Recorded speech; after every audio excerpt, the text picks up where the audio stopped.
Hello? Where? Where you at? Oh, okay, there you are. So you are by the church, only you can't get straight to you. I see what's going on. Because You're right there, but you have to enter. we have like 2 places. Yeah. So everyone goes the other side. Yeah, It's yeah. like this far. So This is that's straw. yeah. Oh, thank you.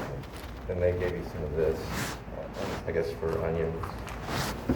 But I see what you were saying. Anyway, thank you. All right. You're near the church, but you have to enter the other side. Thank you.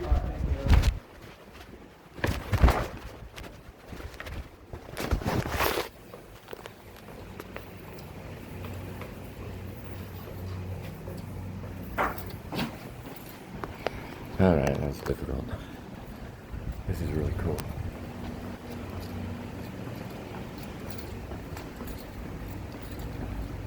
So, it's a lot of little things that you have to figure out doing this kind of stuff, finding the exact location of one apartment out of the many.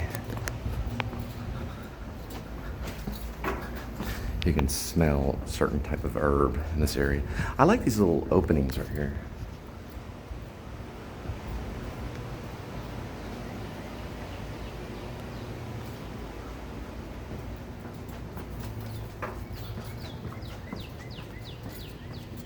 Here we go.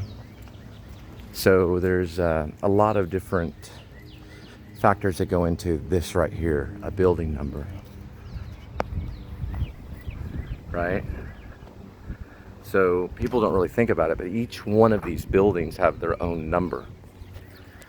And depending on the schematic of the layout of each apartment, there can be order in finding a specific building number.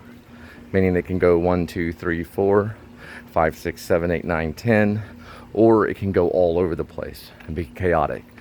Like 1, 7, 3, 7A, you know. But if they keep it kind of in order, then there is a way. If the order is 1, 2, 3, 4, 5, 6, and it's in what's called consecutive order, then it's easier to find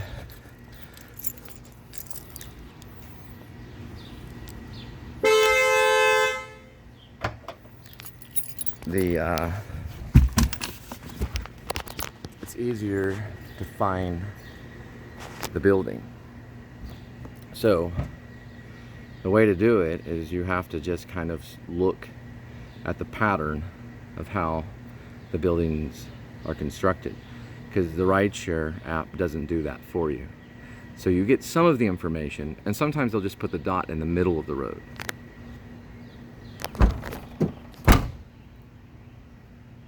So you get some of the information, but you don't get all the information. But you have to figure out the rest as you go.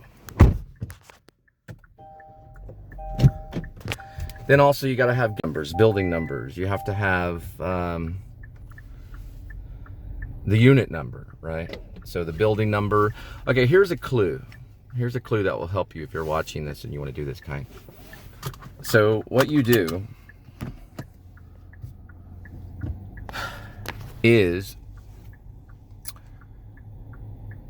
when you're trying to decipher the building number and where it would be, you can tell by, well, first of all, you just go to the nearest building that you come to when you're in the apartment. Then you go to the next one and see if that's an odd number or even number, and see kind of a pattern. Some apartments have a pattern. Some apartments don't even have a pattern. They just put the buildings any which way. But anyway, another thing too is there's really only 3 things that you need to know that are helpful. The apartment name is important. The building number helps, and the unit number. Sometimes the building number is the address. In my case, in my place, that's the case. So the address that's on the postal address is also the building number in some cases. Sometimes they'll put the address number and then they'll put an additional building number. So let's say you live in 4131, okay? Well, the building number may be 4. Your address may be 4131. Sometimes the building number is just 4131, for example. But usually the building number will be one number in some cases. So if if the address is 4100, then the building number will be 4, but not in all cases. But anyway, you got to figure that out in order to find the building. Like this clubhouse is number 5, right? So that would be building 5 clubhouse is probably what it would say, maybe.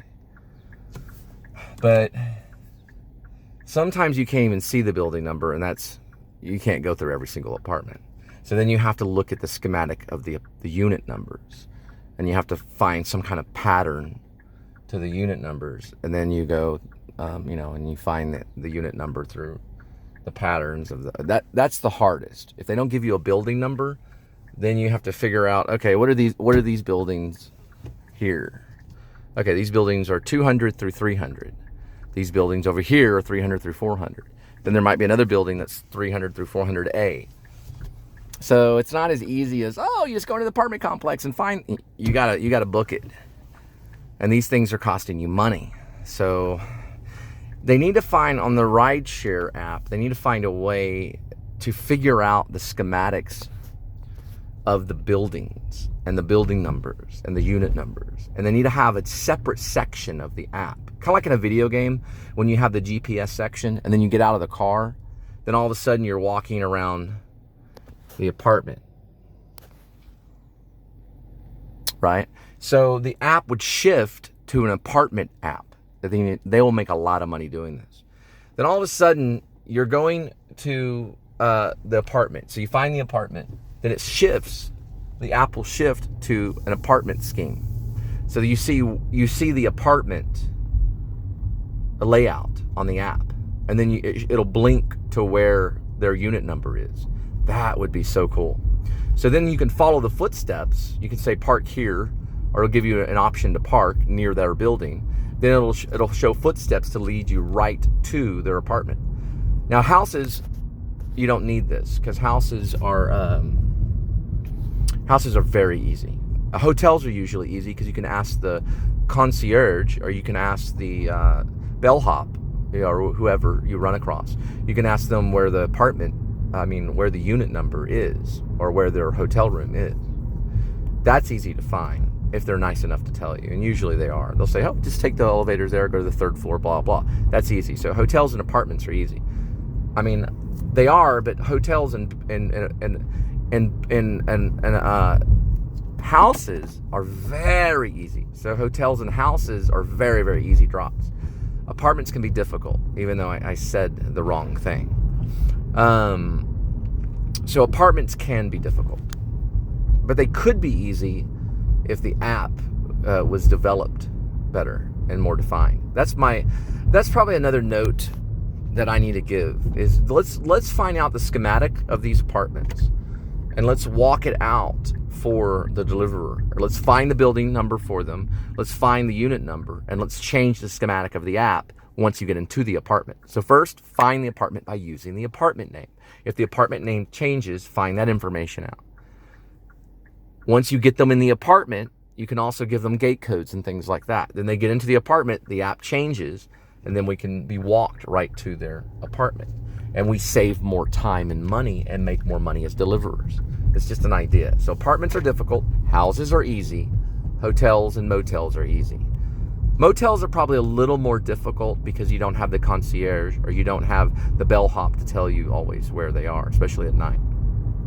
Just an idea.